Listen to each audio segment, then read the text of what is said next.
Number 20 is very similar to number 19, is that we've got a cylinder of gas with a missing label on it, so we have to determine what it could be.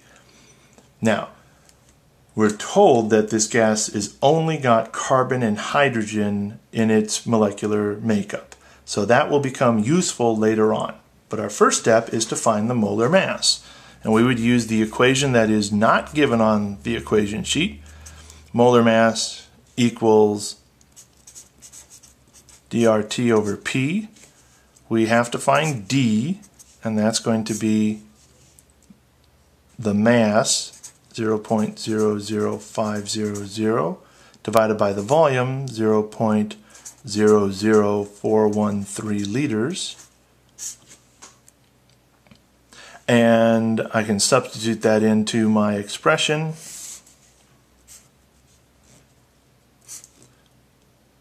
0.00500 divided by 0.00413. That's my density. My R, in the data, it gave me the pressure in torr, so my R is 62.4. The temperature was given as 23 degrees Celsius, so that's 296 Kelvin. And the last thing is the pressure, which we already said was 745 torr.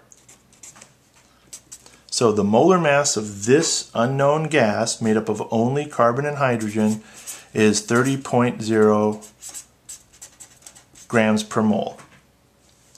Right. The fact that it's only made of carbon and hydrogen makes it pretty easy. Carbon has a molar mass of 12. Hydrogen has a molar mass of 1, relatively speaking. So there must be either 1 or 2 carbons. If I had 3 carbons, that would be 36, and that's already heavier than the molar mass. So I can either have 1 carbon or I can have 2 carbons. If I have 1 carbon, that would account for 12, so that would mean there were 18 left over. I would have to have 18 hydrogens. Carbon H18, impossible.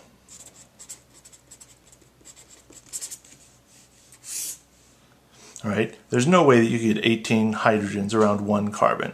4 is the max. So, since it can't be 1 and it can't be 3, it has to be 2. 2 carbons is 24. That leaves 6 unaccounted for. H6. This has a molar mass of 30. It's the only way to get to a molar mass of 30 using just carbon and hydrogen. So this is a container of ethane, the same gas that we encountered in problem number 18.